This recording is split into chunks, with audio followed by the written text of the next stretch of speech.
overall, again, I had a good time with this book. Some stories are much better than others. Would I bring my score down? Yes, I think so. Fuck, he hates Stephen Fry, man. I hate him. I hate him.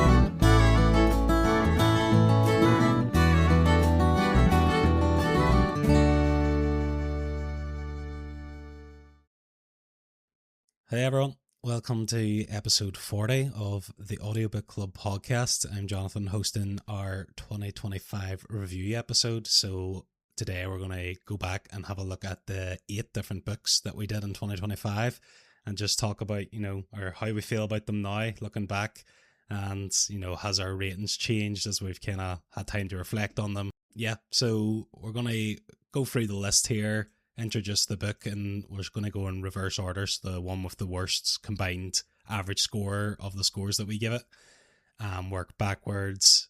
So the worst first, and then whatever the book we found the best of the year will be in number 1. So we'll start at number 8 first. So that was The Three Body Problem.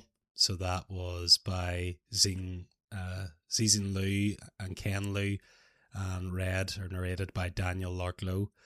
And that was chosen by me. So out of 10, we averaged a 5.125. If I just go through the individual scores, Michael gave it a 5.5, Stephen gave it a 6, I gave it a 7.5, and Jason gave it a very low 1.5.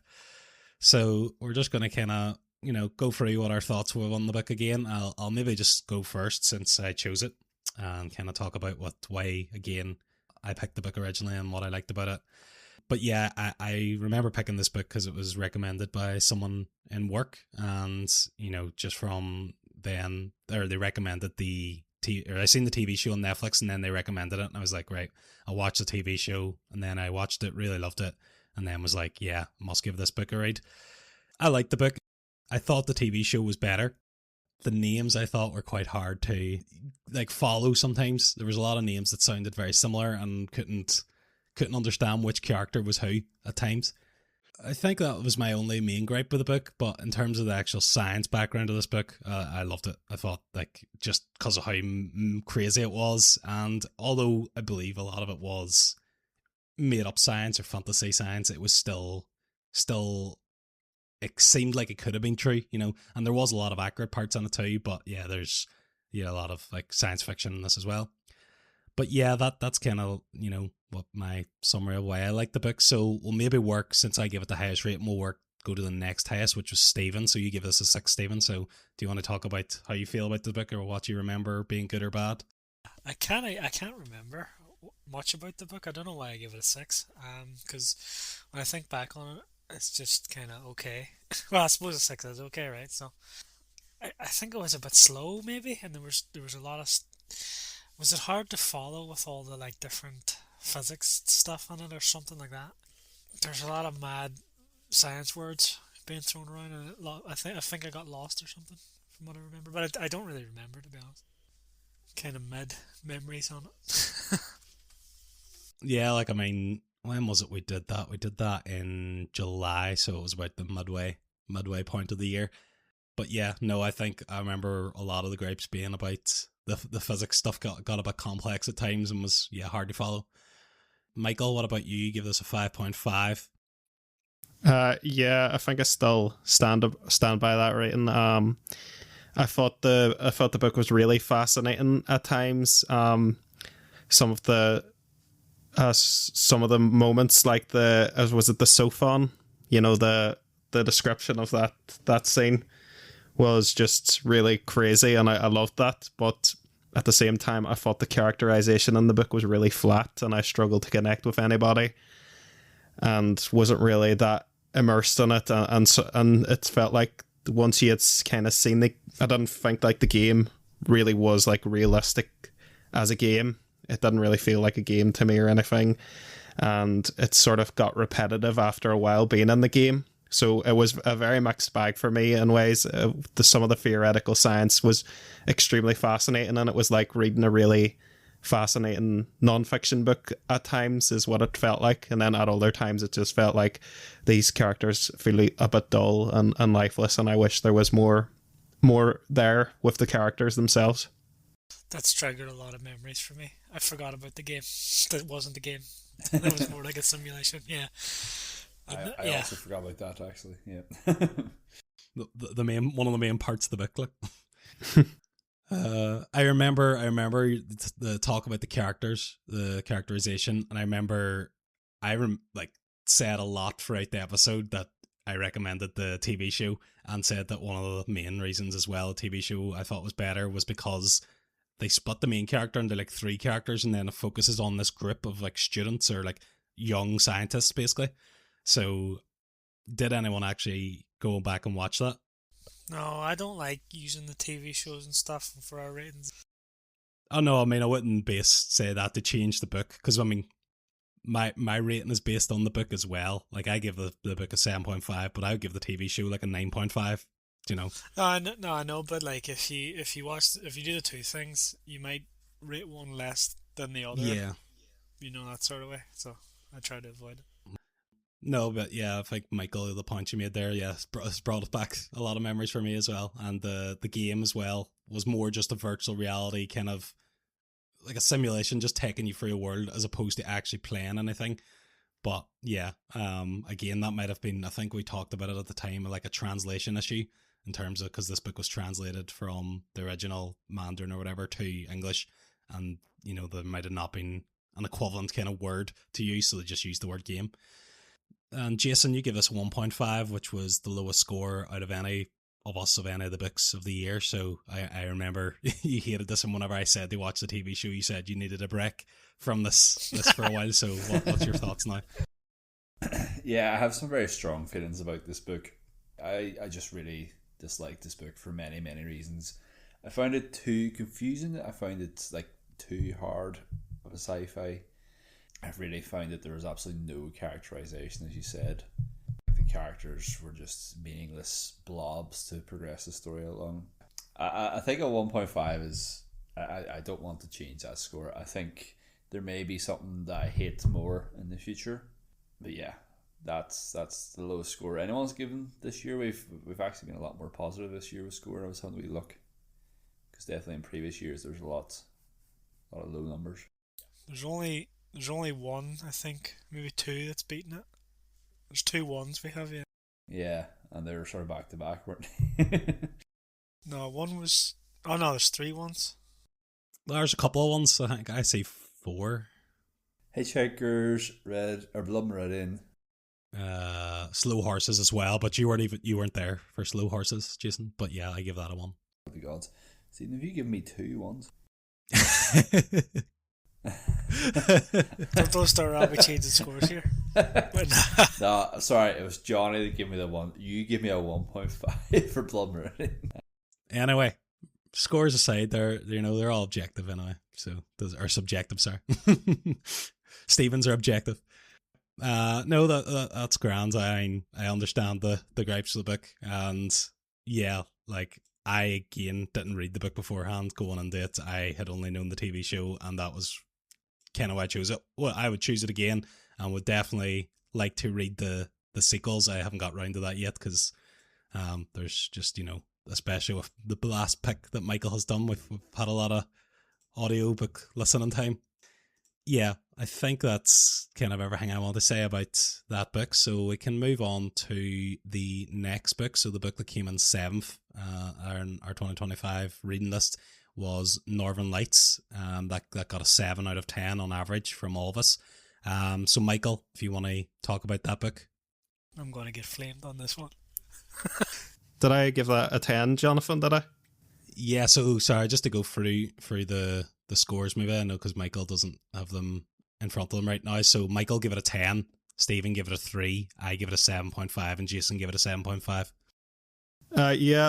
Like I stand by mine because basically I'd known about the book for years, like, so I wasn't really going to change in the space of one year after listening to it. I really like the story. I really like the cast of characters. I think it's probably, I know I could get a debate on this, but I think it's probably one of the most distinct characterization books that we've done. I really like just a straightforward A to B adventure plot and a fantasy book. I think like all the best fantasy books really, apart from like Game of Thrones, if you're like going to go really political and intricate, kind of follow that kind of template. So yeah, just I really enjoy that story. So that's kind of why I liked it and why I give it a high rating. I'll just go to you next, Jonathan. If you want to talk about your thoughts and score. Yeah, I remember one thing I distinctly remember, and I think Jason had the same kind of thought, was that we didn't really know why we didn't absolutely love this book. I mean, I liked it. It was a 7.5, you know, what's that on our scale? Like a like or strong like or whatever. Like, but there just was something with it that we couldn't quite describe or couldn't quite pin down why we didn't, like, you know, find it better. Because see, if you had, like, described the premise of this book to me before I read it, I would have said, yeah, that sounds like something I could go, you know, rate it a 9 or a 10 or whatever. But yeah, just, I don't know. I did like I think for me the best thing about it was the kind of the setting where they eventually go to, like the kind of Arctic area, and trying to, you know, traverse that while they're trying to find someone. You can just imagine the difficulty in that, trying to find someone in such a large, you know, area that's very hard to survive in.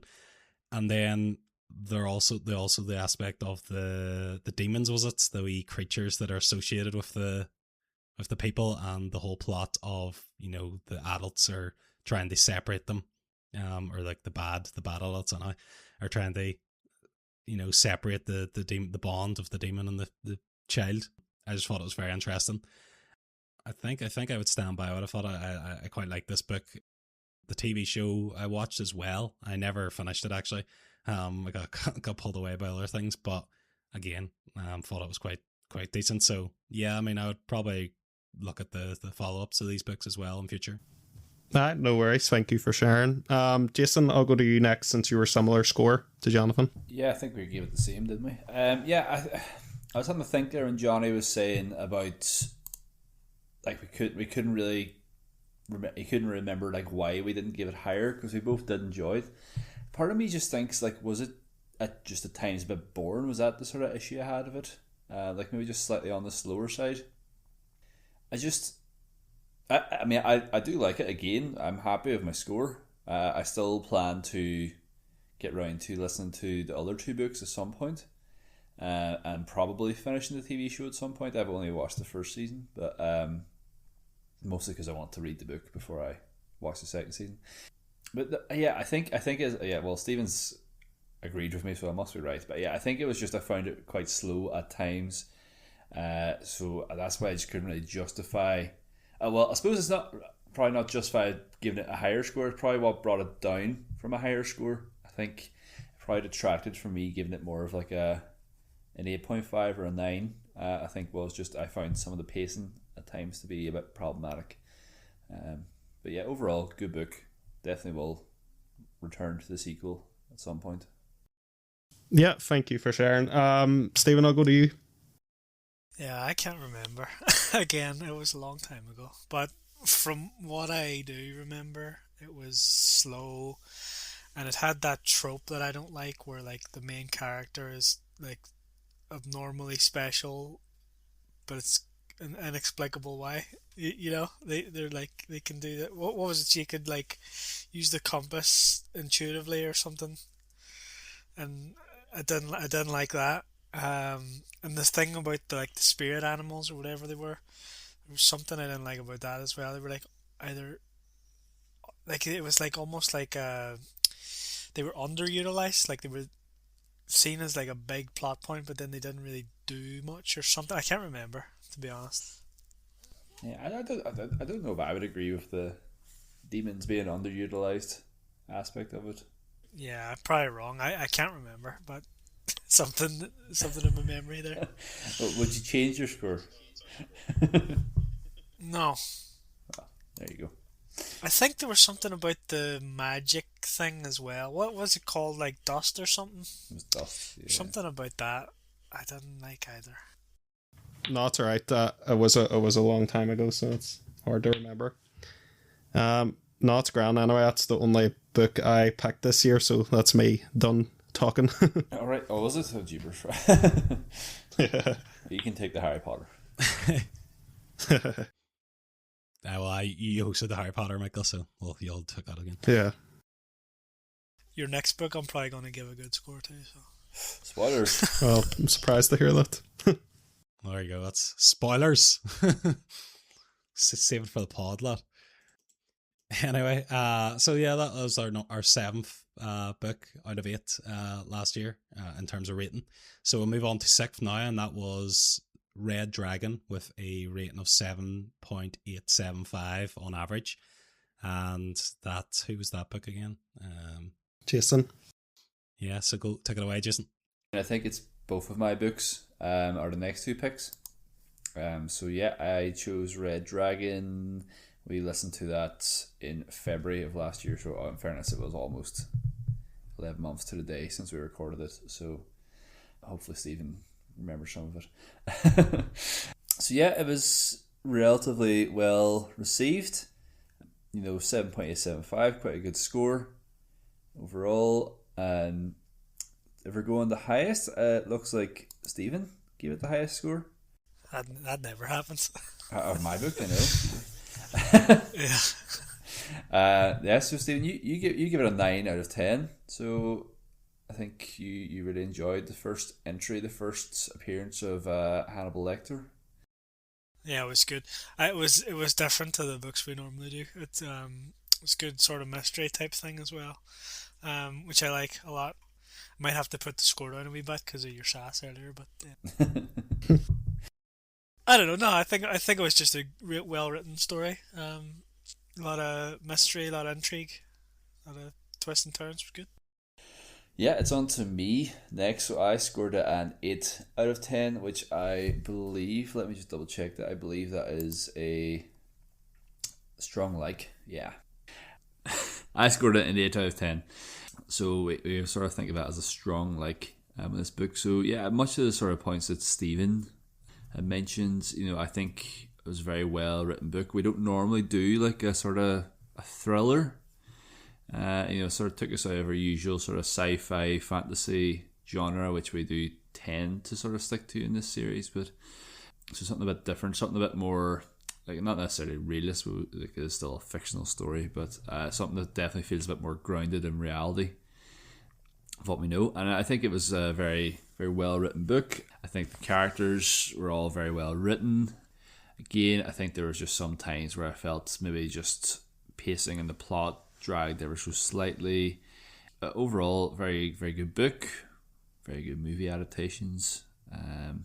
Again, I do plan to listen or read Silence of the Lambs in the future. Just haven't quite got around to it yet. But I have, since reading this book, I have over the summer I watched Silence of the Lambs in an open air theatre in Glasgow. So I've done something relating to it. Just add on to my thing. I remembered. I like that you get the killer's POV as well, and you can see all like the psychosis that he has. I thought that was very good. Juicy. Yeah. What? I think that's from the movie. It's potentially also in the book, but there's like a bit in the movie where he has the journalist tied up and he's showing him pictures. He's like, "Do you see? Do you see?" So then we move on to Johnny. So Johnny gave it a 7.5 out of 10. Johnny, so again, very good score. Anything you would change about your score? Do you remember much about it? No, I wouldn't change. I think I remember really liking the book, and the biggest issue I had was the ending. I remember I didn't like the way it ended. I can't remember exactly what it was. I think it was like that the killer. Oh yeah, basically that he got away, and then he kind of just threw the getting away. He kind of threw that away by coming back after the main like detective guy again. And I just thought it was just a bit stupid. Like, why did they do that? I just remember, yeah, the ending kind of pulling it down for me. But overall, I think I really enjoyed the book up until then. So yeah, like I would stick by what I give it. The dragon was hungry. That's why. That's why. It's like that classic, like it's like 80s, 90s like villain where like you just don't die, isn't it? So okay. And then to our lowest score, so that was Michael. Michael, you give it a 7 out of 10. So once again, a good score. You know, would you change anything about this book? Do you remember it more fondly, less fondly? I have to admit, I cannot really remember much of what I had, much of like specifics that I had gripes with. I remember how I felt. I can go on emotion. I remember going into this book thinking this could be like a top marks book for me because it's a book that hits a lot of my buttons. And then I just remember feeling a bit underwhelmed and disappointed at moments. I think it was to do with character motivation or something like that. That was my big sticking point. I can't remember exactly. But overall, I still thought it was a very strong book. I still liked it. It's just I was expecting to be up around the 9 region that Steven scored it. That's what I was going on. I was like, oh, I'm definitely probably hitting this with a 9. So I was a bit surprised when I finished the book that I actually feel more about like a 7 about this book. So yeah, I think I can't remember anything specific of why I felt that way, but I can remember the emotion behind it, and I think I still feel that way. Like I felt, it was just, yeah, it was a good book, but not much more. I feel like that was very much me with The Name of the Wind. Yeah, sort of. Yeah, you had like this expectation, and it almost let you down. But you still enjoyed it at the same time. Yeah, I'd still enjoy it, especially being tied to Silence of the Lambs. I think you said you asked, was it like an expectation of Hannibal Lecter playing a bigger part? I don't think it was. I don't think that's what specifically disappointed me. I was actually fine with that. I don't know. Maybe it's because I've read so much dark fiction the past few years that it was like it's harder to take me to those like really messed up places. Like, so, you know, when people like get desensitized, maybe that has something to do with it. I don't know. Yeah, no, that's fair. I mean, you sort of did read or listen to like all those disgusting books at one point, didn't you? Well, I was reading like the top disturbing books, like American yeah. Psycho and all that stuff. Disturbing was the word I was looking for, yeah. And you recommended that stupid book about the boy stranded on the island. Wait, you didn't recommend it, you said you were reading it. And then I read it about the parasite. Is it like a cabin or something like that? Or? I can't remember. Oh, the one by Nick Cutter, wasn't it? Yeah. Troop, the Troop, that's it. Yeah, the Troop. That was disgusting, so yeah. Yeah, that's a very horrific book. Yeah, sorry, we're going off tangent there. But, grand lads, thank you very much. So we're all, well, Stephen, no, they were all sticking with their guns. With that, everyone's sort of happy with their scores.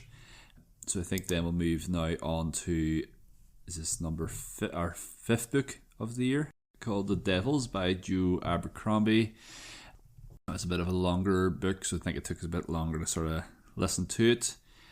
Overall, we've all give it a 8.25, all fairly consistent scores. So it's between myself and Johnny. First, I'll just go with myself. So I had given it an 8.5 out of 10, which we would sort of format as like between a strong like and a love. Would I change the score? I think I would.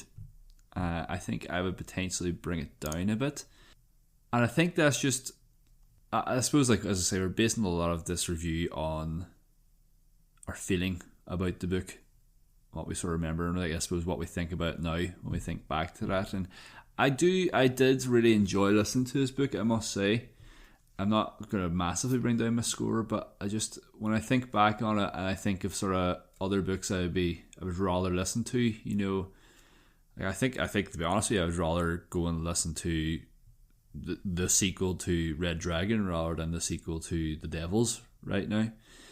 To be honest, I know there isn't a sequel to The Devils yet, but I would rather go listen to the sequel of Northern Lights. You know, I think I think there was I did overall really enjoyed the book, but just maybe not now that I've had time to sort of think on it. I think I would bring that score down, maybe more to like maybe even just to like an 8, not massively, an 8 and a 7.5. I wouldn't bring it down massively. I still had a really good time, but I just think I was maybe slightly or slightly generous with it. And then Johnny, you would be the next pick, so you give it an 8.5 as well. Would you change your score at all? Do you have any thoughts about the book? No, I don't think I would change it. I quite enjoyed this book. I understand what you're saying. Like, I don't know if we didn't do this book too long ago, so I don't know if I'd be ready yet to read the sequel for it yet. Like, it's not like one.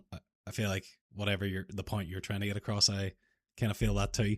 It's maybe something, yeah, you would only read this type of book or this book in this world maybe once every few years, something like that. And I don't know if I would ever reread this book, even though I enjoyed it the first time through. I remember really liking the whole adventure and the actual characters, the characterization being great. In particular, there was the character of Vega. You know, there's that one scene that lives rent-free in my head now. The scene where I think Sonny gets like kicked by the horse, and then the Vega comes in, he's like, what happened to you? And he's like, oh, I got kicked by the horse, and there's a horse like in the stable, it's not the same one. And she's like, what, this fucker?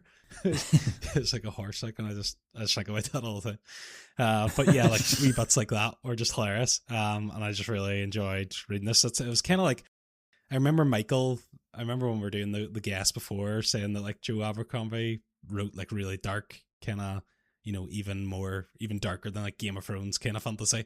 And then I was really surprised. He does, by this, yeah. Yeah, by this being like a very kind of cozy fantasy, almost like just a weird, nice adventure. I think what there's only one of the main characters like die in terms of the main protagonists. But yeah, I had a good time anyway with the book. Yeah, so I think I'll stick with the score for now. But yeah, if I don't think I would return to the series anytime soon if he does release a sequel, which I think we did talk that there are plans for that, isn't there? Yeah. I think there's like a 3-book deal or something. Grant, yeah, just to maybe add into you, Johnny. Yeah, I think that is pretty much the point I try and make, is that I don't know if I'd rush back to read this anytime soon or like any further entries to the series. And I think, yeah, as Michael had mentioned, like he sort of touted this to be like quite a dark author, and I think it is just a bit lighthearted in that retrospect. I mean, probably not lighthearted at all, but just with what we were nearly expecting with this author. I think I just tend to prefer a slightly darker tone almost as well. So I think that's maybe why I would maybe just slightly bring it down now in hindsight. Grant, next score for you, Michael and Stephen. You both give it an 8. So I think we'll just go to Stephen first. Stephen? Yeah, I liked it. I think I don't think I'll change my score. I think the reason it wasn't a 9 or maybe even a 10 was because it was a bit slow in parts from what I remember, and some of the scenes were very like repetitive. Wasn't there a thing where like you could almost guess what was going to happen? It was like they would go to one place and then another relative would appear and be like, it was very video game boss battle kind of. yeah. So that was a gripe for sure, but I still liked it. And I think that there was too many characters, and one of them in particular was really annoying for me. So, yeah, that's why I give it an 8. But I still really liked it, and I would read a sequel book. But like you guys were saying, I wouldn't jump at it right now. Yeah, it was a long one. Like I don't know if I commit another 30 hours to a book, anyways. And yeah, thank you, Stephen. And Michael. Baptiste deserved to die as well. But... Oh yeah, Baptiste, you hated. That's right. Michael, any thoughts? Yeah, as you said, that I had read Joe Abercrombie before, and I prepared you for a different book because his First Law trilogy is it's more gritty and a style of Game of Thrones, and I would say probably even darker than Game of Thrones. But this is more like a campy horror, like all the classic monsters and all. And I enjoyed it for what it was. I wasn't like, I very quickly got over my expectations and just enjoyed it for what it was. This romp with all these eccentric characters. I think what that let it down from, like, I there was times I was reading it, I was like, I'm going to score this a 9 or a 9.5. I had that feeling for chunks of it, especially for the Vega parts. And then, but as it went on, you know, that kind of template that it had, that video gamey boss, like the plot just was very. There was, I know I said for like my pick that I like the ADB kind of style, and this does adhere to that very strictly, but I feel like this is the exception in fantasy. Like these dark gritty stories usually benefit from more like intricate plots and more political intrigue and things like that. So the style of plot, I think, let it down a bit. So I could see like one from this series, you know, taking all the elements that worked and doing a better plot and being just amazing. And I wanted to mention Stephen Pacey's narration. That's the only thing that makes me think, would I even bump it up to like an 8.5? Because I just remember how good Stephen Pacey was. I think 8 is probably about right. I could almost, there's a thought in my mind about putting it up to 8.5 just because of Stephen Pacey, but yeah. You're giving it an 8.25, Michael. yeah. Yeah, grand. So yeah, we're all, well, I've maybe brought down a wee bit, but yeah, you're right. I really enjoyed the narration. You say the characters are all great, but yeah, I think overall maybe I'll just. You guys are all happy. I'll maybe bring it down ever so slightly, but still a strong finish for the book. I don't know. I would probably still leave it tied anyway. So. Yeah, moving on to the next book in our list then. So this is the number 4 out of 8. So this is Mythos by Stephen Fry, also read by Stephen Fry. This is the one which is basically a collection of his retellings of the Greek myths.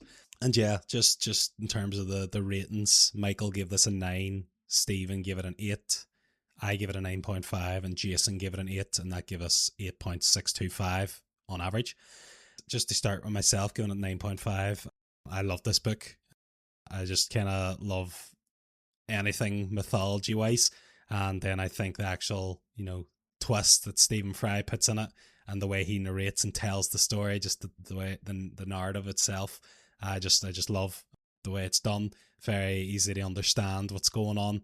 I think for like anyone trying to like an entry into Greek myth, this is kind of a place to start, because it's such a large topic, or such a large, you know, genre, if you can even say that. It's there's a lot of different stories and a lot of different retellings of those stories, and I just think these ones are, yeah, very, very easy to get through and listen to and understand and enjoy. So yeah, I would stand by what I give this. I think maybe I can't even remember why I didn't give this a 10. Can't remember exactly what gripes we had, but I know that the next follow up to this, the one Heroes, is actually about like you know, like Achilles and Hercules and stuff like that. I find that even better again. So I think maybe this is like a case of I don't want to give this a 10 because I know the next one's a 10. So I kind of shied away from it a bit maybe. But yeah, that's kind of my thoughts on the book. So we'll go next to the next highest. Michael, you give us a 9 out of 10 if you want to talk about your feelings now. Yeah, no, I was definitely an easy score for this one. I think you would have known that, Jonathan, picking this book, because me and you, we loved that game, Master of Olympus, and I think that really gave me a lot of love for like Greek mythology specifically. Yeah, and obviously we've always loved Stephen Fry's narration on this podcast, so having him go into Greek mythology and also him writing it, and I think he did a really good job making it really clear. And I really loved the stories that he went into extra depth about, and the ones that he had in longer chapters. I can't remember my justification for not going even higher on this. I think that he does so many stories in this that some of them feel a little bit fillery, especially the smaller ones. But at the same time, I know he's doing that to like he wants to give a good like encompassing kind of view of like Greek mythology, so I can understand why it was like that. I was a lot more engaged with like the longer stories than the shorter ones. But yeah, no, I 9 is a love, and I would definitely be a love on this book. So yeah, I think I stand by that. Yeah, no, that's yeah, sounds good. And I think I remember now, just thinking there, one of the gripes being that like Stephen Fry sometimes overdoes it on things when they don't need to be done. So wait to hear from Jason next now, because Jason obviously has his things with Stephen Fry anyway that he hates him. So Jason, what's your thoughts? Since then, Stephen Fry's been on the Traders as well, and our love has just grown for him. So go on, Jason. You're such a wee kiss arse, Johnny. He doesn't listen, right? He fucking does. He loves books, and he listens to everything that's to do with books. The entire time before you came to me, I was thinking about, all I could think about was like, I don't get the hype about Stephen Fry's narration. I think overall, again, I had a good time with this book. Some stories are much better than others. Would I bring my score down? Yes, I think so. Fuck, he hates Stephen Fry, man. He hates him. I think I would scale it back to a 7. So still good. I still enjoyed it. Would still like to listen to the sequels as well, eventually. But yeah, I just when I go on my gut, based on the current feeling about it, I just think I was a bit generous again. Is that all Stephen Fry based, or? Oh yeah, the actual book. Yeah. Sorry, I was just chatting about Stephen Fry. I give Stephen Fry a 1. So the book itself then must have got like a 15 or something. They pull it up to an 8. I was down to a 7 now. Then. Oh Jesus! So Stephen Fry's down to a 0 then. No, that's fair enough. Yeah, I mean, understandable. So as well, I mean, these are audiobooks too, so the narrator is a big part of it. I know you don't. We're joking, like, and you don't hate him, but I know you don't like him maybe as much as we do as well. So understand. Anyway, to finish off, then Stephen, you also give this an 8. So any additional points to make? Or? Yeah, I don't know. I don't remember why I gave it an 8. Because I have good memories of listening to this one. I can remember like a handful of stories in particular, like what I was doing at the time when I was listening. The honey story, that was a good one. You were eating some honey at the time, and then there was a time when you were trying to push a boulder up a hill, and it just wouldn't. I was actually building a bed at the time. I remember that very clearly. But yeah, it was there was that one, and then there was I can't remember what the characters were, but it was like it was almost like a Cupid sort of story, where like he was invisible or whatever. Yeah, that one. So yeah, it was. I have good memories listening to this one. I don't know why I gave it an 8. So I think I'm gonna go the opposite to Jason and go up to a 9. Oh, you would. Nice. I love Stephen Fry. He's the best. It's actually just 1 point extra for Stephen Fry as well. Not even the. I love having fucking multiple Stephen Fry books a year. I mean, you can't get away from him in the audiobook world. He's narrating everything these days. No, yeah. That's grand. So we'll move on then to our next book. So we're under the top 3 now. So third on our list is Red Rising. Got an 8.875 on average. So that was Stephen's book. It's the first in the Red Rising series. So Stephen, if you want to jump on it. Surprised this didn't beat Golden Sun, but yeah, there we go. Yeah, it's I was dying to do this book since we started the podcast, and I don't know why I didn't do it sooner. It's easily my favourite series of all time, for sure. Can't wait till it's finished. There's another book to come. Yeah, love everything about it. Love the narration, love the story. Yeah, can't say a bad word about it. Jason, you also give it a 10? Yeah, straight 10. Not really much to add. Just love these books. Love this book. I think the story is phenomenal. It's personally just like my sort of favourite genre of book. Not much more to add. Yeah, I think it's a good mix of like sci-fi meets classic fantasy in a way, and then there's some drama in there as well. And Johnny, what else? What did you think about it? Do you have anything you want to change? Or yeah, I mean, I you said there at the very start you can't believe that this didn't do. It wasn't better than Golden Sun. I remember saying when we did Golden Sun, then like everything that brought this book down, Red Rising, down for me was improved on in Golden Sun, which is why I think me and Michael both went higher. That's right. Yeah, that's right. Do you remember? Yeah. So I mean, I went for 10 in Golden Sun, whereas this was an 8. So like, yeah, I remember distinctly about this book liking the whole bit where they're in the school kind of thing, the Hunger Games style trial. I I don't know if I said this at the time or if I'm just feeling this now. I just think, and this might be because of Golden Sun as well, but I think like, the main character, what's his name again? Darrow. Darrow. I think he's a bit of a wanker. Like he annoys me a bit. He's wild big headed got for someone that's came from nothing. Like, but I guess I mean that's understandable in the situation. But he's not a likable character for me. But I can't remember the exact things that we said that brought this down for me. But I just remember that me and Michael There was a lot of characters. I remember. I know Michael definitely mentioned it, but there was a lot of characters that were underdeveloped for definite. Yeah. In the first book. But yeah. Yeah, things like that might have maybe got improved on then the second. Maybe when Michael talks, it'll jog my memory. It might bring me back. But yeah, I just remember thinking the Golden Sun improved on a lot of the areas that I didn't like in this. Not to say, I mean, I still give this an 8, which means it was a strong like. So, yeah. Good. Michael, go flame me. What did I score this again? A 7, was it? 7.5. 7.5? Flame him with your 7.5. 7.5, I know. I think I stand by that. I think this is a really strong first book onto the series.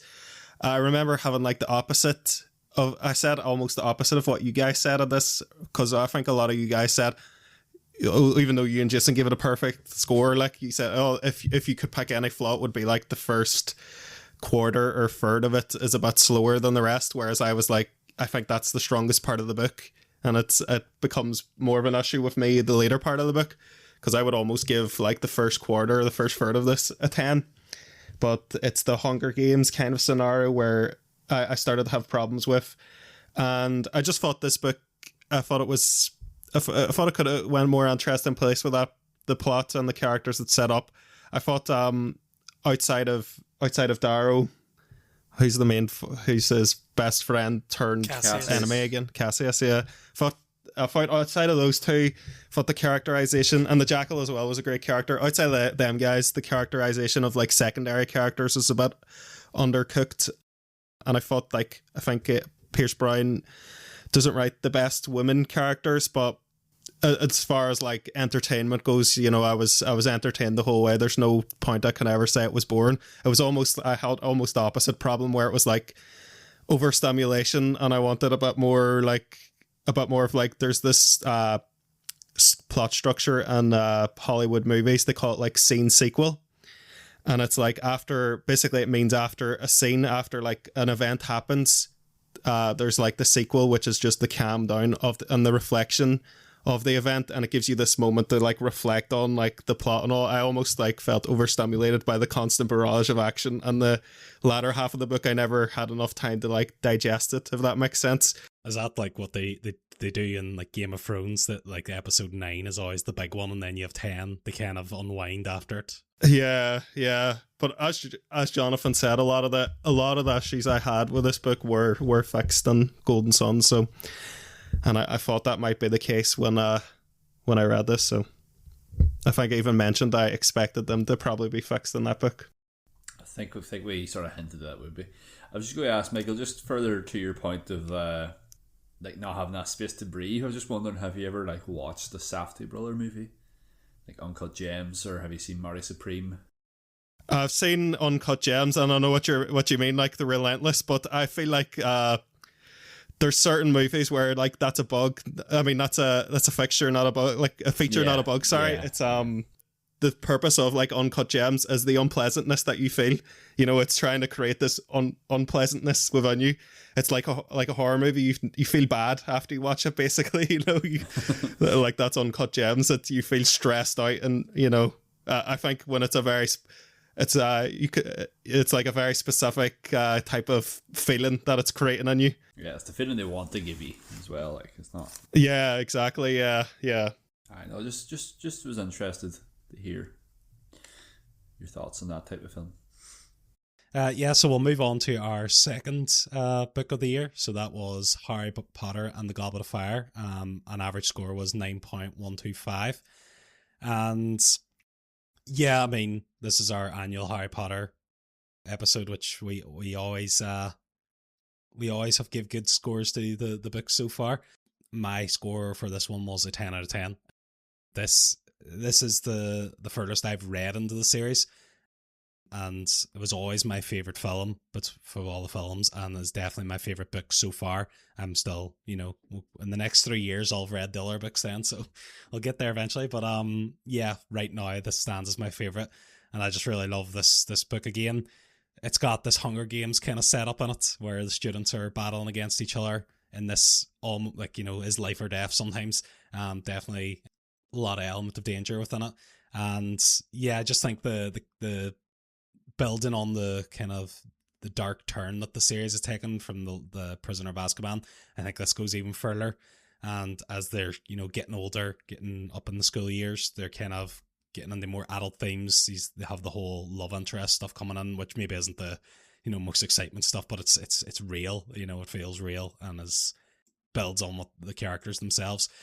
And the thing in this as well, the introduction of the unforgivable curses, I think is quite cool. Although I know one of the things we talked about was that, they kind of offset the balance of, that these are so powerful, or it's maybe a bit unfair. But I think just because of the scariness of what they can do, and now that, obviously Voldemort returns at the end of this book, now that he's back, he's just going to come through with these overpowered spells and just wreak havoc.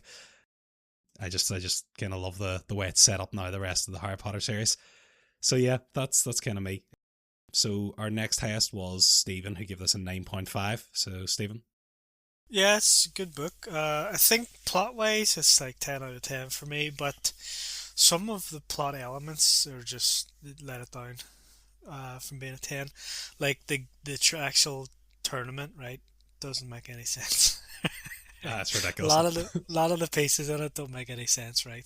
They're standalone. They're kind of okay, but as like a 3-part thing, games that they have to do, it's a bit lacking. There's an arbitrary scoring system which doesn't really matter. Like, it's not a spectator thing, but it's presented as such. Yeah. Even though nobody can see them at all, Yeah. That's the only thing I'd say that drags it down for They me. can But see otherwise, them with it's magic, fabulous. Stephen.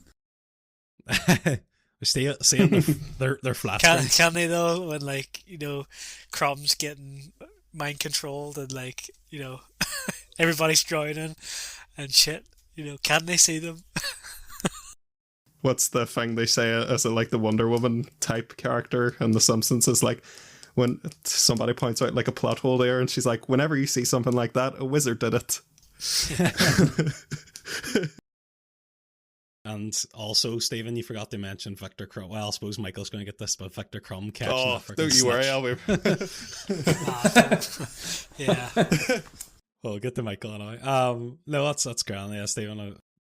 Jason, you were the next. Then you give this a 9 out of 10.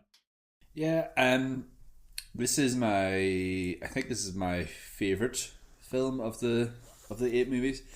The book, I just find, I appreciate that she's sort of delving in more and giving us more detail, but I felt that there were some plot lines that, I think like the Winky plot line, pretty sure, slagged off. That's right, you hit it, Winky.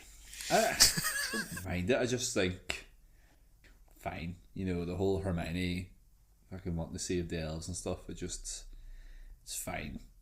It's not necessary to the plot. I think it was just more a way of like getting her out of the plot a bit. Yeah, I think a 9 I stand with. I'm not going to bring this one down. I still really like the book. Don't get me wrong. I love the book, and yeah, excited for the sequel. And then once we've done those, we're going to have to go to the full cast versions. Start again. Even though Stephen Fry did it, you're still keeping it a 9. Yeah, I don't mind him as much in Harry Potter because I don't know. I think he does the voices a bit better, but I just there's just something about him, Stephen. I don't get it. Anyway, even though Jason there, you just brought up, you're like, we have to go back and do the full cast versions because you obviously want to hear it by someone else other than Stephen Fry. You just put that on there, just noticing that. But anyway, I just yeah. That reminds me. Actually, I saw the full cast thing, and Sarah wanted me to buy it. It's Bobby Baratheon doing Hagrid, and it's very good. Yeah. It's good cast, like it is. It's like Hugh Laurie and Riz Ahmed's playing Snape, and Matthew Vaughn from Succession's playing Voldemort, I think. Won't we, by the next book, also have the new HBO show will be out by then? Yeah, I Yeah, think so so. like, although it'll be, I'm assuming they're going to do seasons for that. Is going to be like season 1 will be year 1, kind of. So Makes sense, yeah. I'm assuming that's what they're going to do. So we'll not be at the 5th book, but yeah, it'll be interesting to talk about that next time round as well. They better not fuck that up. I swear to God. They're already pushing it with Snape, and I'll say no more about it, but I'll let it slide if he's a good actor. Like, it's hard to, we'll never be able to replace the originals, but at the same time, it could be something different. I thought they should have just did something in the Harry Potter universe, but a different story. I don't know why they're redoing it. They should have did the Marauders. They tried that with fucking Fantastic Beasts in it. It was a good series. Bad writing the last two films, but yeah. Like I really liked. I did like the first film, but The first one was good. I'm sure they lost Johnny Depp there at some stage too. That kind of messed the third film, man. He was going to be. they should have left Dumbledore out of it. I think they shouldn't have tied it up. Yeah, I think they just wanted some throwbacks or some shout out kind of stuff. All right. Finally, Michael, you give this book an 8 out of 10. Any thoughts? Yeah, I think I agree with largely what everybody's been saying, that like the central plot of this book is really excellent, and the journeys that the main cast all go on, bar possibly Hermione, just because of the subplot is kind of a drag, I think, and I can see why it's there. I think the journeys the main cast go on are all pretty good. I think the subplots aren't as tight, or like, I just think like the Hagrid storyline and things like that felt like rehashes of like old books, and it didn't feel like the subplots I find were just a bit lackluster for me. I've talked about obviously the Crumb moment. I didn't take any points away for the Crumb moment, but I just really hate it. That he catches the snitch because he decides that they've lost the match. It is. Yeah, but my main gripe was obviously Barty Crouch's plan doesn't make a whole lot of sense in my opinion. He kind of comes out of left field. He's not really, I don't think he's seeded that well into the mystery, and we don't really ever get to know like Moody as a character, but we are like sort of have to care about him for the rest of the series. I know he is like portraying Moody, but that's like, I don't know, if somebody was like impersonating me for my entire life and then I just showed up one day and it wasn't really me, or it would be like, who is this guy? I've got no connection to you. I spent like the last 30 years with somebody else or whatever. So, the twists, I always felt watching the movie, I was like, why did that just not feel that satisfying? And it's taken me all this time to kind of be able to put it more into words. I don't think it was foreshadowed well, or the seeds weren't planted well or anything, in my opinion. So it's kind of it's not a great ending in my opinion. But the before that, the Voldemort graveyard scene is fantastic, as is like the emotion behind the Cedric death and the way it raises the stakes. It's just the mystery, the contained mystery within the story itself just wasn't great in my opinion, the way it resolved. No, fair enough. So yeah, that's our second book. So we're going to go on to our top book of the year, and that was the follow-up to our third book of the year, which was Golden Sun, part of the Red Rising series, again chosen by Stephen. So Stephen, take it away. Yeah, I wanted to do all the original trilogy this year, but narrowly missed it. Well, I say narrowly, we're two books out, like so. But yeah, I'm glad that we got to do the first two. This, for me, the second Golden Sun is slightly, very, very slightly worse than Red Rising, but still a 10. Like we were talking about earlier, I think all the character stuff got fleshed out a bit more for the various characters that we saw, and obviously it's not pulling from the Hunger Games anymore. We see a lot more sci-fi space stuff in this one, and yeah, I think it is an improvement over the first book, but I just prefer the first one. If that makes sense. Jason, again, you give it a 10, same as me. Do you want to say anything more about it? Yeah, I think it's a massive improvement, or not massive improvement, but like I think it improves in every every sort of aspect. Like I think the plot's tighter. I prefer like how it's branched out and like how it sort of spans a greater area and like how it takes into that space a bit more. Characters, I think the characters all get a bit more personality and characterization. Yeah, no, I think, as I say, I really think the first book's a 10. I think I love this book even more. Don't think it's my favourite of the series. I would need to re-listen back to them, but I don't think it's my favourite.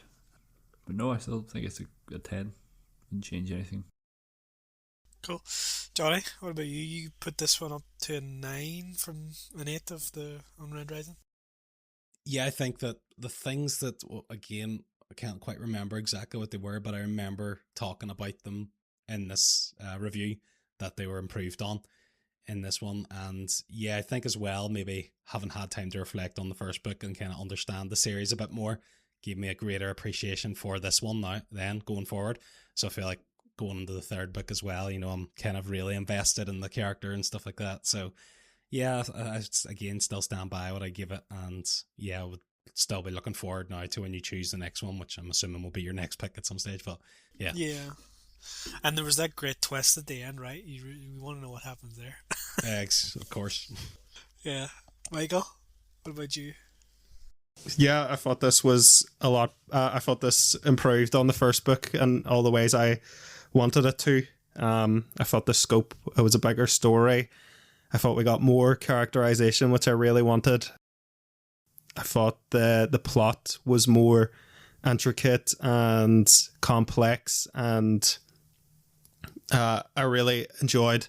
I think all the extra world building things all really landed, and the way the world expanded was really interesting, and I really enjoyed the fact that the Jackal was brought onto it as like an ally, at least at, you know, certain portions of the story.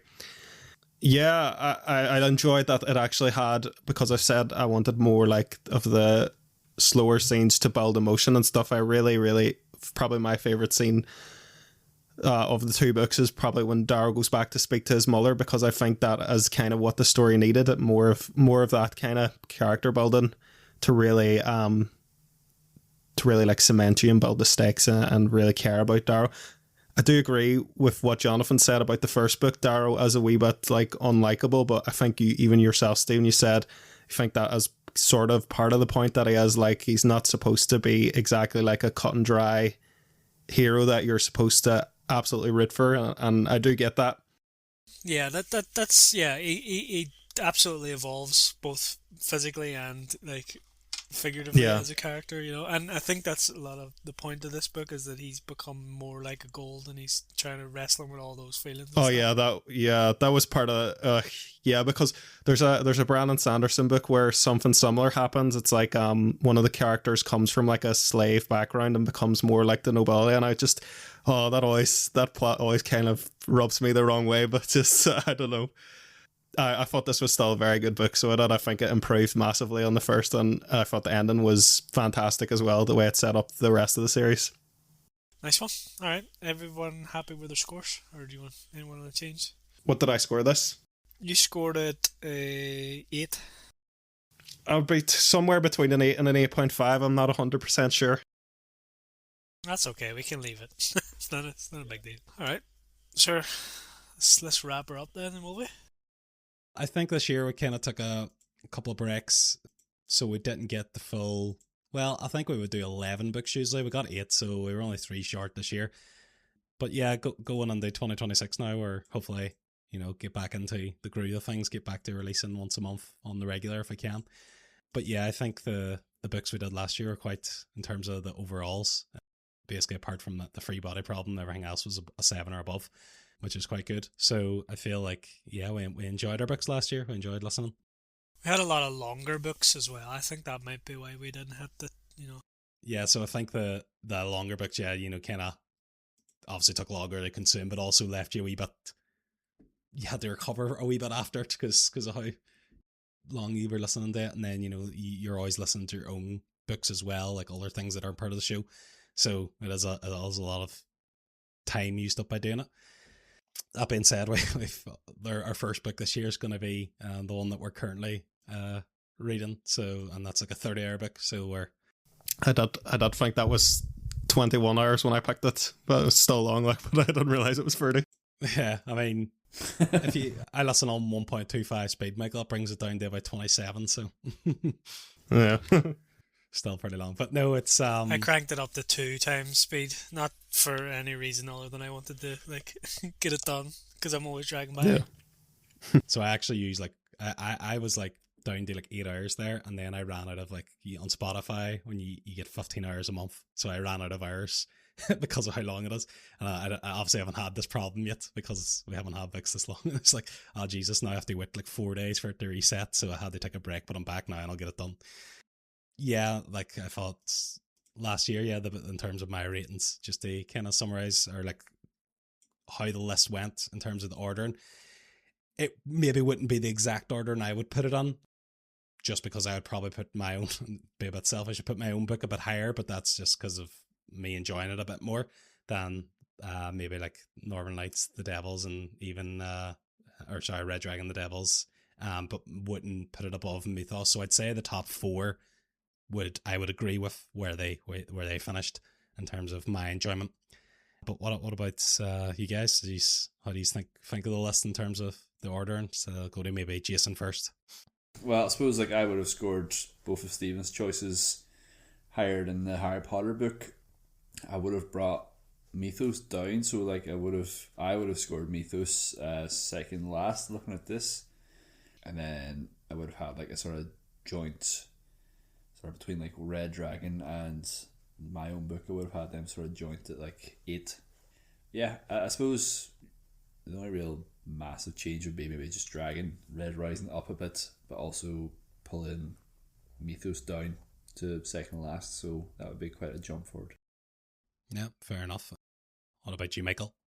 Yeah, I think like if you look at my personal scores and like order them onto a list, my list does differ from our current top 8, especially like my book, because obviously I know like a lot of my books I already have read my books before coming on, so I know I like them, so it's kind of like it skews my scoring a bit because I already know there's going to be like a high score. So obviously that one would be higher for me, and I think Mythos would probably be higher for me too in terms of enjoyment where it landed. There was no we often pick really well-known books and really big bestsellers, so I think our ratings, like if you pick a random book in a library by a rating system, it should probably be about a 5, but because we're picking from a book list of like bestsellers and well-known list, I think our ratings are probably going to skew more towards the higher end naturally, just because I think the books you're picking from are truly random, if that makes sense. It's from a more like a better rated pile. Yeah. So I think it's natural that our scoring is going to be higher than just the average. So I think that's the way this scoring has turned out. Makes sense to me anyway this year. No, yeah, it's a very good point. Yeah. And Stephen, what about you? Yeah, my list wouldn't match the list that we have, definitely not. I think, just to rhyme through them here, I think it would be Red Rising on top, then Golden Sun, then a 3-way tie maybe between Mythos, Red Dragon, and the Devils. Then what else? Then probably Harry Potter after that. I don't know, even though I rated it higher, I think I would put it below them, I don't know. Then the Three Body Problem and Northern Lights at the bottom. I think we've talked to death about these books now. We give them a good covering, so it's time to move on to next year then and look forward to a new year of books. I guess we can move on then. If there's no other thoughts, we can move on to what else we are consuming. I guess I'll go first then. So something maybe I'm keen to talk about is the final season of Stranger Things has been released. I'm not going to spoil it, but in terms of being done, I mean I thought overall as the series is a fantastic series. I'm raging now it's done, but I'm assuming they're going to come back to that world at some stage. That seems to be a thing. They're doing there's a spin-off, there's an animated spin-off coming out soon, I think.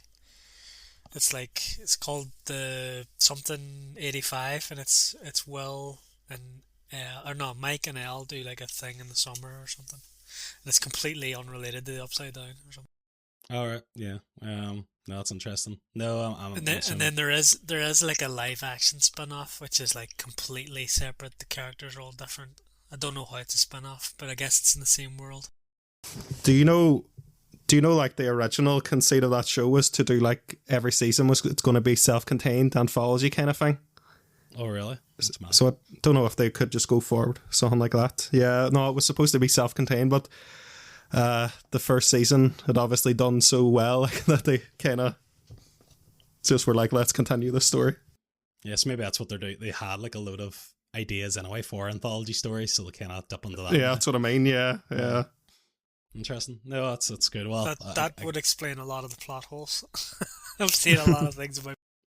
I won't go any more into it then, since I don't want to spoil anything. But yeah, I enjoyed overall the series. But I was watching that basically over the Christmas period.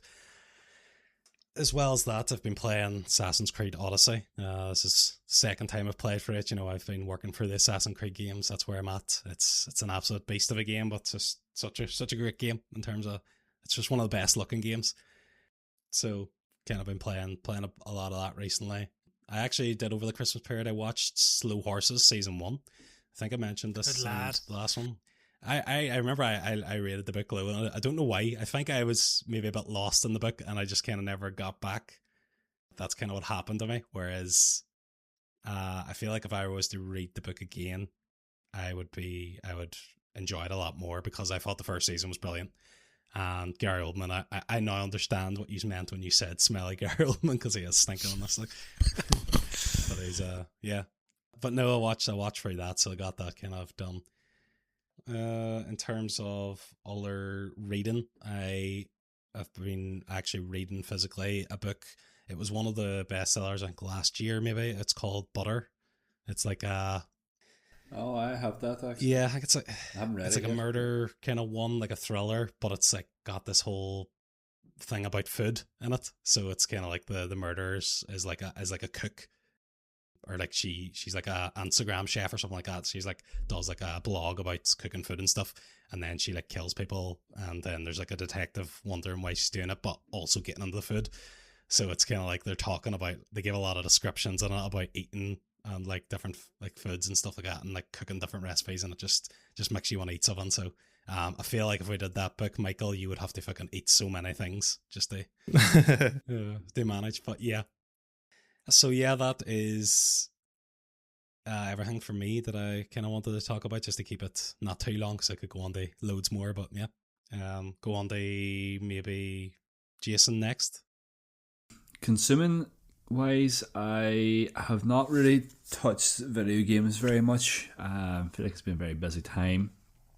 Books wise, I finally finished book 2 from that Brandon Sanderson series. I finished that Words of Radiance book, which was extremely long.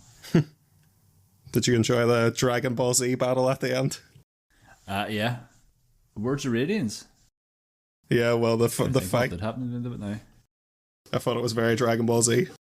Try to think now. The fight between them and the Jesus, I actually can't remember the names of them now. I can't remember their names. It's been a while since I've read that series. Yeah, it's even that was a couple months ago, I suppose. Because I've since read Elantris of his as well. His first book. Oh yeah, So that sort of confused me now. about the gods. Yeah, it's just there's all very similar magic and elements to his books. Yeah, But yeah, it was really good. I mean, I have the other 3 from that series bought, and I plan to sort of just work my way through the Cosmere, as I've been saying. But that's just I like to try and take breaks. So I've now currently reading the book called A Little Life, which is very, very different, set in the sort of real world, but like 4 guys in their life. It's very good. I think I've heard about that book. It's a very big book as well. That's Yeah. the problem. I keep sort of reading these massive books. I think this one's like 800 pages, and like the writing's tiny as well. It's like I would just love a book. It's like 10 hours long. TV show wise, I've finished Stranger Things. I sort of binged that over Christmas, New Year's. Other TV shows, have I watched much? I watched that It's TV show. Thought it was fine. I've been wanting to start Pluribus, but I've not managed to do that just yet. Oh yeah, It's on the list, but I'm trying to watch more movies at the minute. Sort of since New Year's, I think that was my sort of resolution. Was like I'm just going to try and watch more films because I feel like I sort of fell away from that a bit. So on New Year's Day, I want to say, me and Mary Kate, we both watched In Bruges, and then I subjected us to Casino, which was 3 hours long. So I'm just... I quite like Casino. I've not actually seen many of Martin Scorsese's films. Like, I've not ever seen Goodfellas or Raging Bull or anything. Oh, Goodfellas is probably the best one. Yeah, and like I've not seen The Godfathers. Like, you know, oh really? They're all on my sort of list to try and just see more of these films that I should have seen. Yeah, The Godfather last night, actually. I've not seen. Oh really? Yeah, they're on. I think they're on iPlayer, Stephen. Actually, if you're Netflix, looking for them, no, sure. Are they? Raging Bull's on iPlayer as well, I've seen. But yeah, I might see how we get on after this. I might stick one of them on. But I also want to start watching newer films. Like, I was thinking about watching Weapons recently as well. So I don't know, I have a lot on my list. Ask me next time how many films I've watched. And Bruges is great though. Good choice there. My goal was to try and watch like one new movie a week. Like something I've never seen before. But we'll see how that goes. Talk about In Bruges. What did you think about it? I mean, I've seen In Bruges before. Like, I just love that film. I love it. It's really good, yeah. It's just good. Yeah, it was MK wanted to stick it on. I prefer Banshees of Inisherin, I think. Oh, really? I really like Banshees of Inisherin, but I don't know about it being better than In Bruges. Yeah, same way. And actually, I really like Seven Psychopaths as well. I've never seen that. I think that's also Martin McDonagh. Oh, I'm pretty sure it is. I've seen that a few times. I don't know. I do like In Bruges, don't get me wrong, but I don't know. I think I do prefer Banshees of Inisherin. I just don't like you. I think that's all I've been consuming books wise. I've not really listened to many audiobooks since finishing the last one. Chipped a wee bit away at like the last Game of Thrones audiobook, so Dance of Dragons. But I still have like 30 hours of that left. That's one I just chip at from Spotify every so often. I'll go if no one wants to go. I've recently started watching Star Trek, which you might be surprised to know that I've never actually watched before. I got a random... It's one of those ones that's never interested me somehow.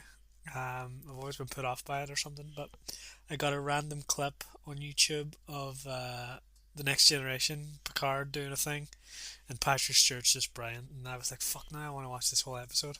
So I put on this random episode and it was brilliant. And then I had to go back and start the season from the start, or the series from the start. So, been doing that. It's pretty good so far. I was a bit raging last night because they took it off Netflix, like at midnight last night. So then today I was like, gonna have to get a Paramount Plus subscription, aren't they? You've got me again, big streamer. So I'm watching that. Surprised it's not on Apple TV. No, it's on Paramount. They've taken all those now. They want them for themselves. So I'm watching that. Stranger Things, obviously. I'll say no more about that. I played in terms of games. I've played. Been binging it from basically all of December. It's called Tactical Breach Wizards. It's a really good. I don't know if you would call it an RPG, but it's got RPG elements in it, and it's like a tactical turn-based thing. It's really good. Definitely recommend. And that's about it, really. Michael, how about you? Yeah, so I watched a movie called 28 Years Later. Jason, did you say you watched this? Yes, that the one came out last year. Yeah. Yeah, I seen it in cinema last year. Yeah, I watched this. So I've been a big fan of like the original 28 Days Later. I've actually never seen the second one, but I heard that this can be watched without seeing that, so I decided to watch it anyway. I thought it was very good at moments and very bizarre at other moments. It was like a very tonally weird movie. Yeah, it's a very beautiful movie about death, and then you get that gang at the end. Jimmy Savile's Power Rangers. I've heard them described as, which I think is like the perfect description. Like, I found the whole like Memento Mori stuff like honestly like beautiful. I know it was really touching. This zombie film, like I know it was really. And then that happens. And see the scene that really stays in my head too. After that one was really great. The other scene is like where they're going across the causeway, running away from the Alpha, and and it's playing like the classical music or something, and it's the way it's doing that, like because it's such a tense scene, but it's playing this relaxing music. It's like such a weird like mix that I think just really works and really like makes it feel so oddly beautiful and terrifying at the same time. So scenes like that made me really glad that I watched it. But yeah, the Jimmy Savile Power Rangers, and yeah, it was a bit tonally strange at times, but I don't know, I'm glad I watched it. I thought it had its moments. It's good. Well, the sequel's out like next week, I think, Michael. Oh really? Yeah, it's all about the Jimmy Savile Power Rangers and Ray Fiennes character, I think. So all right. I watched a series on Netflix. I don't know if any of you have seen it, called Depth Q. There's only one season out at the minute, but it's renewed there for a second season. It's basically a cop detective show set in Scotland, and it's just the typical like mystery story, but I thought it was really well done, and I would really recommend it if you just want a satisfying mystery over the course of a season. How many episodes? 9 episodes, and it does like resolve the central mystery within it. So because that's always a concern with like Netflix shows, because you never know when it's going to get cancelled, and you need fucking resolution on these. How long are the episodes? I think most of them are 40-ish minutes, and then I remember the last episode being an hour and 10. That's a good runtime. I'm gonna watch that. Definitely recommend. I saw on like a list of like best shows that have just come out this year. So I decided to give that a go because I have Netflix, and I was pleasantly surprised. And watching Stranger Things at the minute, I'm the furthest behind, which is why the other guys have been embargoed not to talk about it. But yeah, I'm really enjoying it at the minute. I just it's a show I have to watch with my partner, and she's away over in Newcastle at the moment, so I unfortunately can't continue it at the minute. So I have to be strong and try and soak up my time with other things. I'll pretend to be Greta, like when we were in Glasgow. And then Yeah, yeah, that would be handy. We'll go watch it, and she'll be raging again. Yeah, when we watched the Bruce Springsteen movie. Yeah. Yeah, I've been reading a lot of books about like health and metabolism and things like that. Yeah, it's been a very, very interesting deep dive into that subject, and something I talked about like previously on this show, like a book by Jason Fong called The Obesity Code, and I think me and Jonathan were both talking about one. Something about glucose, wasn't it, Jonathan, by Glucose Goddess or something? And like it's a very popular thing on the internet at the minute about like getting CGMs, wearing CGMs, managing glucose spikes, worrying about like insulin and stuff. Like after all my reading, I think that the internet has gotten it very backwards, and I don't think the spikes really matter that much. And I was reading on like a guy called Ray Peat. He's got a lot of articles. It was fascinating reading, and yeah, I've made a lot of like dietary changes recently, and like I was talking about like going through a lot of stuff mentally last year, and basically everything is just a lot better. Like just feel a lot of miles better about everything. So yeah, it's been once I sort of started feeling better, it's like I need to read as much into this as I possibly can. So I've just been on this like relentless kind of ripping through books. But yeah, I'm kind of excited to put everything into practice and hopefully get like a bit fitter this year. And I forgot to mention too, I ran my marathon, so I'm hoping to do something else this year towards fitness, but I haven't like set out a specific goal or anything. So, and the marathon was very, very tough because I was very undertrained, but managed to like crawl my way through it. But yeah, that's basically everything I've been up to. Well, I think that's kind of everything, I guess. We'll be doing hopefully a lot more books in the new year. What's the one we're doing now, Michael? 11/22/63. I always forget the order of the date, especially because the Americans do yeah. Just say it like it is, guys. They do it weird. The American way that they do it is all good, but it makes no sense for doing like programming and stuff to do like the month first, because you can't like sort it in like ascending or descending order. So it's a bit annoying. Okay, we're doing 22-11-63. We'll call it that instead. Yeah, you sure, like, I'm giving away spoilers of why I picked the book and all, but literally I think the primary motive was like, I can't be bothered to edit another episode soon, so I want to pick something a bit longer. Crafty bastard. That was your plan all along, Michael? Yeah, I was just give myself a wee break. Fair. Well, we've had a decent wee break here, so. Yeah. Just pick any book and I'll just drag my heels, read it, and then Catchy's on the flop, sure. Catchy's on the flippity flop. See yes. See you later, lads.